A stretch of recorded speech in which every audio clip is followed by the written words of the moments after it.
Coucou, est-ce que vous êtes prête et prête pour avoir mon top 5 qui est en réalité plus un top 6, mais comme d'habitude je ne sais pas compter, de toutes ces petites choses qui nous font vieillir plus rapidement. Et cette vidéo, c'est pas une vidéo uniquement skincare, j'ai déjà une pléthore de contenu dessus. Donc je pense que si vous me suivez depuis un certain temps, vous êtes au courant et de toute façon vous allez voir, il y a de quoi faire sur cette chaîne. Mais j'avais envie de un petit peu étendre le sujet pour justement le globaliser entre guillemets parce que notre peau vieillit, mais le reste de notre corps aussi. Et il y a des choses en fait qui sont en réalité assez essentielles et qui font une différence majeure au cours du temps. Donc d'abord pour commencer, bonjour à vous, bienvenue ou alors bon retour si ça fait déjà un certain temps que vous me suivez. Et d'ailleurs merci infiniment pour tout le temps que vous me consacrez. Au moment où je vous filme cette vidéo, on est 67 000 abonnés sur ma chaîne. Est-ce que vous vous rendez compte?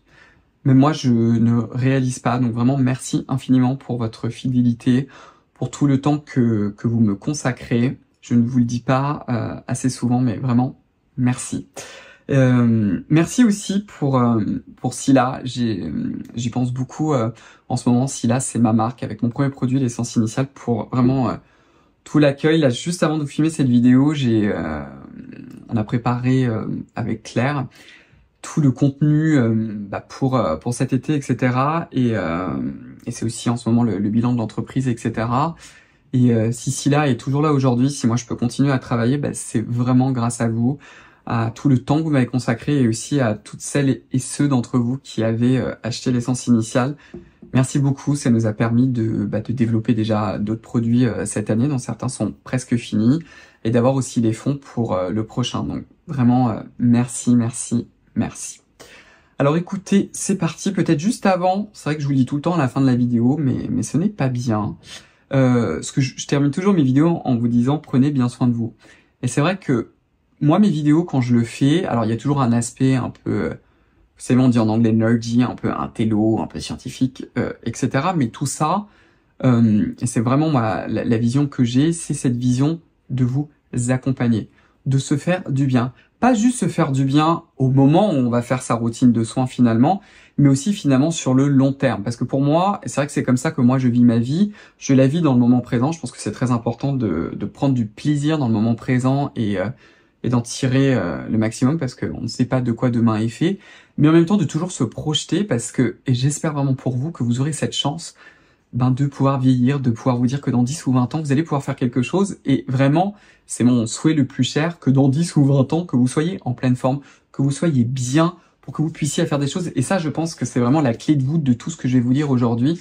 C'est que le mot qui est essentiel, c'est de changer des petites choses dans son quotidien pour aujourd'hui et surtout pour demain. Et c'est vraiment lié en fait tout ça à la prévention.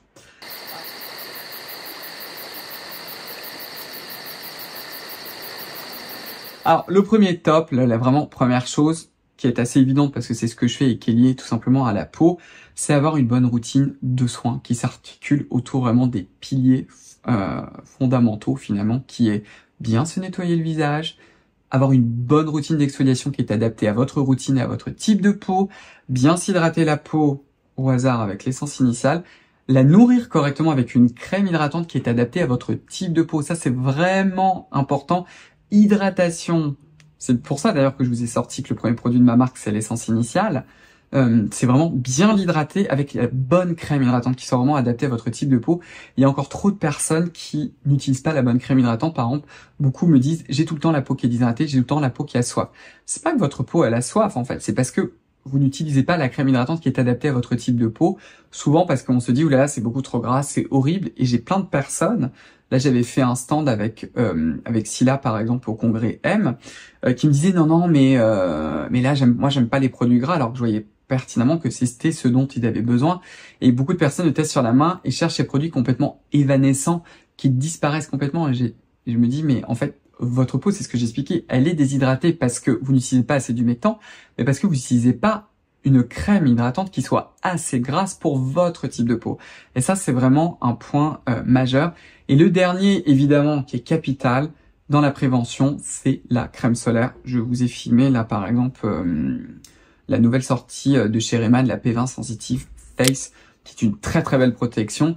Et ça va vraiment changer la donne. Alors pas forcément là aujourd'hui tout de suite, mais je peux vous assurer que dans 5, 10 ou 20 ans, vous verrez à quel point votre peau aura gardé sa jeunesse grâce à ça. Ça, c'est vraiment le pilier. Ensuite, vous raffinez. Vous allez rajouter des actifs dont vous avez besoin. Un des actifs stars, évidemment, est un rétinoïde tel que le rétinol. Mais ça, c'est vraiment la base. Si vous faites ça, vous verrez non seulement que vous aurez une peau beaucoup plus belle, ce qu'on aime déjà beaucoup, et en plus, là, vous allez vraiment ralentir le vieillissement cutané, et vous allez faire en sorte que votre routine de soins aussi va renforcer votre barrière cutanée, donc du coup, votre peau va mieux vieillir parce que elle vous pourra beaucoup mieux supporter tous les aspects environnementaux qui nous font vieillir, qu'on appelle dans le jargon scientifique l'exposome ou l'inflammasome, l'inflammaging. Enfin bref, il y a plein de mots un petit peu à la mode, c'est pas très important, mais c'est un petit peu l'idée. Je vais pas vous donner plus de détails parce qu'on peut raffiner ça presque à l'infini, j'ai envie de vous dire. C'est aussi parce que c'est ma passion et vous avez déjà beaucoup de contenu sur ma chaîne. Et l'idée de cette vidéo, c'est d'avoir justement une vue un peu plus globale. Je vous ai déjà fait un petit peu des vidéos dans ce style-là.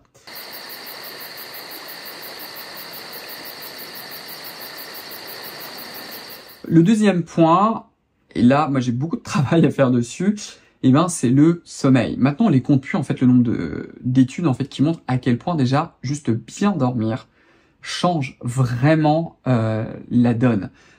Pas que pour la peau. Alors moi je le vois typiquement, et d'ailleurs dites-moi en commentaire parce que ça m'intéresse. Moi quand je ne dors pas assez, j'ai le teint qui change de couleur, c'est-à-dire que j'ai un sous-ton qui devient un petit peu plus jaune, presque vert.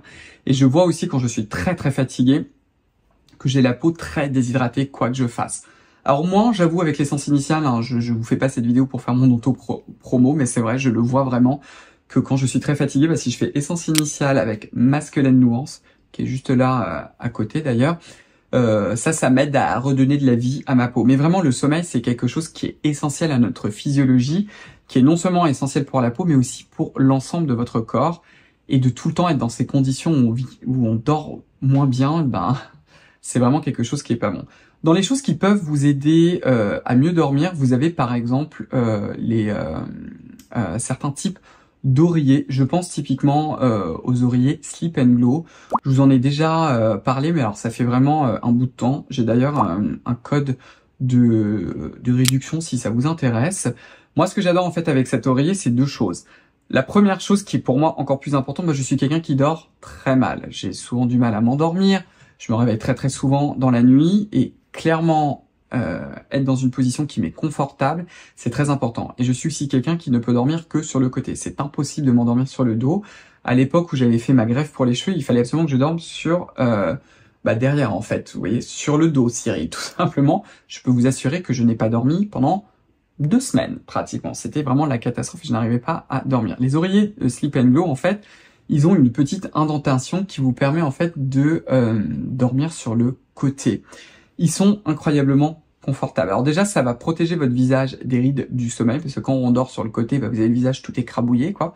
Alors que là, vous avez vraiment un petit alvéole qui vous permet en fait de maintenir le haut et le bas de la tête sans froisser votre visage. Et en plus, ils sont extrêmement confortables. Alors, est-ce que vous devez absolument acheter celui de Sleep and Glow? Non, il y en a plein. Ce que je peux vous dire en tout cas, c'est que même à l'époque où moi j'en parlais, il y a pas mal d'entre vous qui l'avaient acheté et qui étaient très très contents de cet oreiller et du confort. Moi je vous avoue que oui, les rides pour le visage évidemment c'est toujours un plus et ça fonctionne très très bien, mais c'est surtout le confort. En fait, j'adore la texture de la mousse. Je vais vous montrer, c'est mon oreiller. Il y a une unité d'oreiller en soie. En fait, j'en ai même 2 à l'intérieur.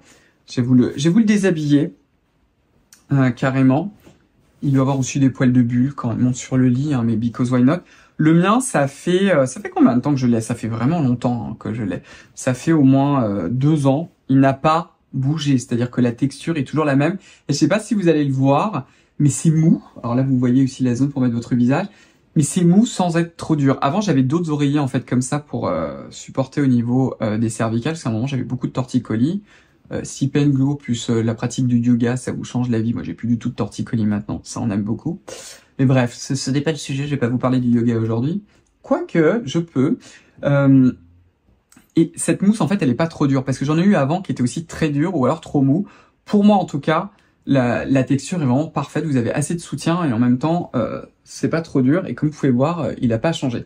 La toute petite chose qu'ils ont changé depuis le début, c'est qu'ils ont rajouté une espèce de petite toile en fait sur la mousse. Et j'utilise aussi, mais je pense que je vous en reparlerai, une thé d'oreiller de cette marque qui s'appelle Lily Silk, où j'ai plusieurs produits. Je vais sans doute faire une vidéo comment on dit ça, sponsoré par eux, en sponsoring, parce que la qualité de la soie est assez dingue. J'ai un ami, c'est mon ami Julien, si jamais tu passes par là, coucou, qui utilise, alors pas les thés d'oreiller parce que lui il dort sans oreiller, mais les draps de chez Lily Silk depuis très très longtemps, et je trouve qu'effectivement la qualité est vraiment au rendez-vous, et lui il les a gardés aussi pendant des années. Ils ont aussi des vêtements dont du cachemire, alors c'est pas franchement la saison en ce moment, mais la qualité est vraiment dingue. Je suis très très étonné et très content.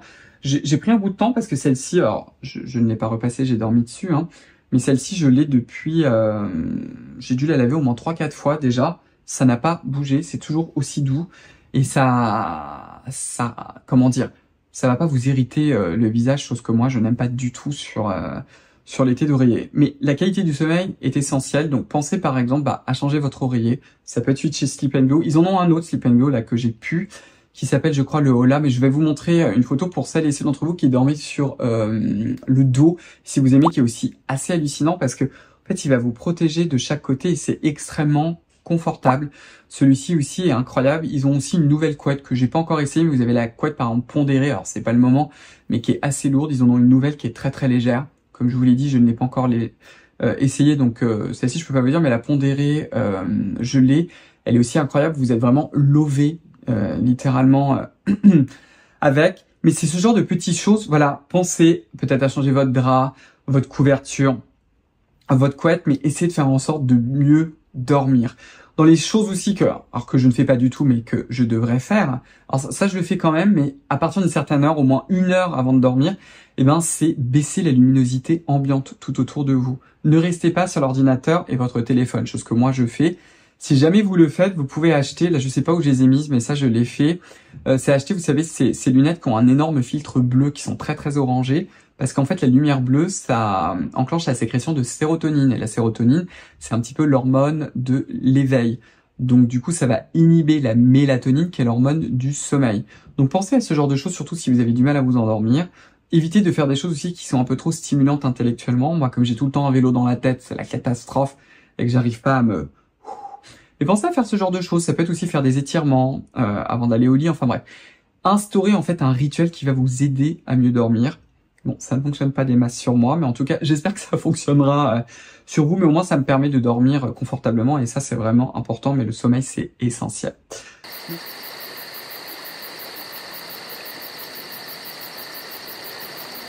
Le troisième point, c'est une pratique sportive. Alors, je vous dis pratique parce que il y a plein de choses en fait qui sont finalement dedans. Ce qui est vraiment important, moi, pendant des années, enfin plus à vrai dire dans ma jeunesse en fait, parce que je vais pas essayer en fait des sports qui me plaisaient. Moi, tous les sports collectifs, les sports avec des balles, le ping-pong, le tennis, le football, le basketball, je n'aime pas ça. J'aime pas le regarder et je n'aime pas non plus le pratiquer. La course à pied aussi, ça m'ennuie profondément. J'ai à peine commencé à courir que déjà je me dis ça fait 3 heures que je cours. Enfin, c'est vraiment un sport qui me correspond pas. Et c'est important et essentiel pour le corps, en fait, tout simplement, de bouger. Alors, ça peut être juste de la marche, tout simplement, hein. Ça peut être changer des petites habitudes. Bah, par exemple, au lieu de prendre systématiquement l'ascenseur, prenez vos escaliers, commencez à marcher plus souvent, prenez moins votre voiture, mais essayez comme ça d'instaurer ces petites pratiques où en fait on se met tout simplement à mieux bouger, et ça c'est très important pour l'organisme aussi en prévention, l'air de rien, de beaucoup de maladies. Et quand vous bougez dehors, qu'est-ce que vous faites? Vous vous protégez du soleil. Là, je vous montre la Nessa et la P20, la sensitive. J'en ai plein à vous recommander. Mais c'est vraiment en fait essentiel d'avoir en fait cette pratique où on bouge plus, et trouver des sports que vraiment vous aimez. Moi par exemple, une de mes plus belles découvertes au niveau sportif, ça date de 2019 au moment du confinement, c'est par exemple le yoga. J'adore ce sport, ça me fait énormément de bien, que ce soit mentalement et aussi physiquement, et ça m'a littéralement aussi rajeuni le corps. Bon, je vous en ai jamais parlé, on s'en fiche, c'est pas lieu, mais j'ai beaucoup de problèmes aussi de dos, et le yoga m'a beaucoup aidé. Bien évidemment, Si vous avez un problème comme un problème de dos, par exemple, ou un quelconque problème d'ailleurs, vous avez de l'arthrose ou je ne sais pas trop quoi, vous allez d'abord voir votre médecin, qu'on soit bien d'accord, et vous demandez à votre médecin si oui ou non vous pouvez faire telle ou telle pratique de sport, hein. On s'entend. Tout ça, en particulier quand on rentre dans la pathologie, on demande toujours conseil à son médecin. Ça, c'est vraiment un point important.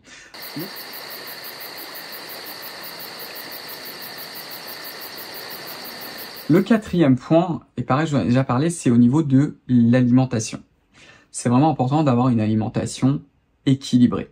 Une alimentation équilibrée, là encore, qu'est-ce que c'est? Eh ben, c'est d'éviter de manger trop souvent des produits qui ont été, on dit en anglais, processés à fond les manettes, qui ont été très transformés.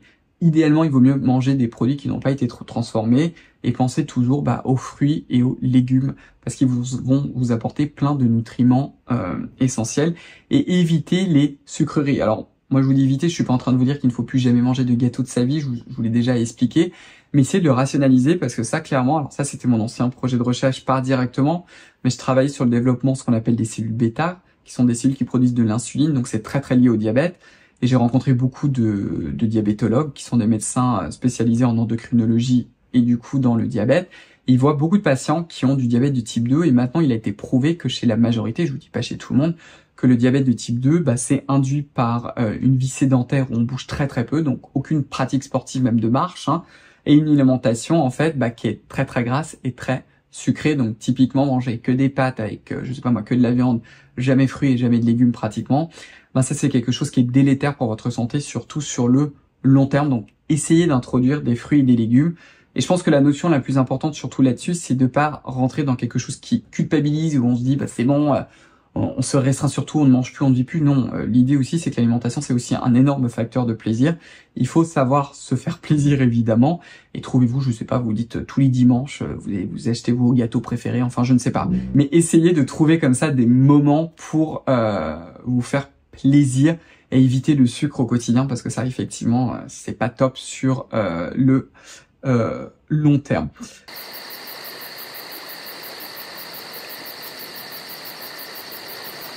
Le cinquième, en fait, c'est lié au stress, qui est un vaste mot. Maintenant, on a 11 milliards de données pour montrer qu'effectivement, le stress, quand on se sent stressé, oppressé, voilà quoi, ça accélère le vieillissement, ça nous fait pas du bien, on sécrète énormément de cortisol, qui est du coup très très stressante et qui est pro-inflammatoire pour l'organisme.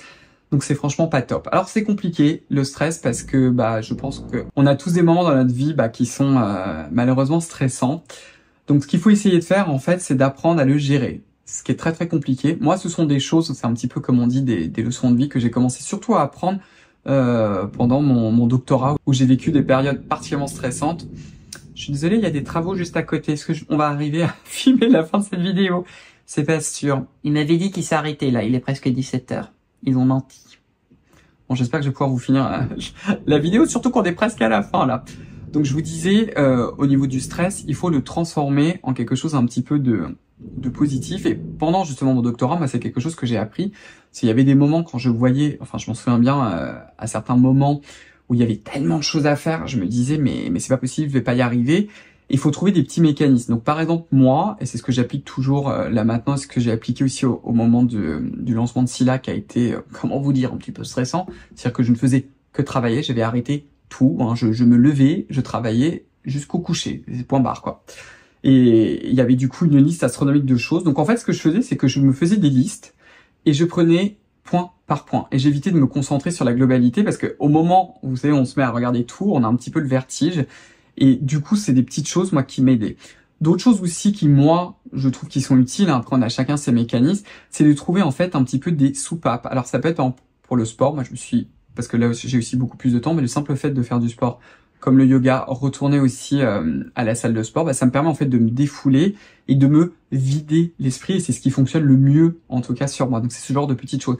Ça peut être pour vous, lire un livre, ça peut être regarder une série Netflix, ça peut être un mélange. Enfin, il faut trouver ces petites choses. Et vous avez parfois des choses simples, hein. Moi, par exemple, quand j'ai une journée stressante ou ça va pas, enfin, vous savez qu'il y a des problèmes, quoi, hein, ce qui arrive un petit peu tous les jours quand on a une entreprise, c'est par exemple se faire un bon café ou un bon thé dans une tasse qu'on aime. Moi, c'est un petit truc, par exemple, ça me fait du bien. Là, sur le moment, je suis là, je me dis, bon, ça c'est un truc sympa dans ma journée et ça vous aide, en fait, hein. Mais c'est vrai que c'est compliqué de transformer le stress en quelque chose, en une énergie un peu positive, plus pour se rebooster que quelque chose où on se fait manger. Et puis parfois, il faut aussi tout simplement savoir dire non. On peut encore en parler des heures, mais c'est quelque chose qu'il ne faut pas négliger et qui est surtout important. Et vous êtes important, parce que parfois on pense à sa famille, aux autres aussi, au ça, et on finit par s'oublier. Mais dites-vous bien que si vous êtes bien dans vos baskets, eh ben vous serez encore mieux avec les autres. Je sais bien que c'est compliqué, hein, toujours à faire, mais c'est un truc essentiel.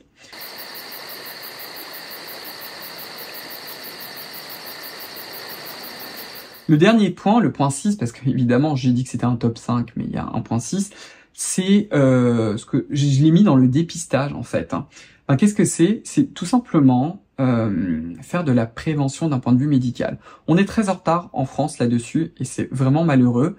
Par exemple, moi ma chaîne c'est sur le skincare. Il est essentiel, en particulier, alors encore plus si vous êtes blonde, blond, rousse, que vous êtes très très clair de peau, que vous avez beaucoup de grains de beauté, allez vous faire dépister par un dermatologue.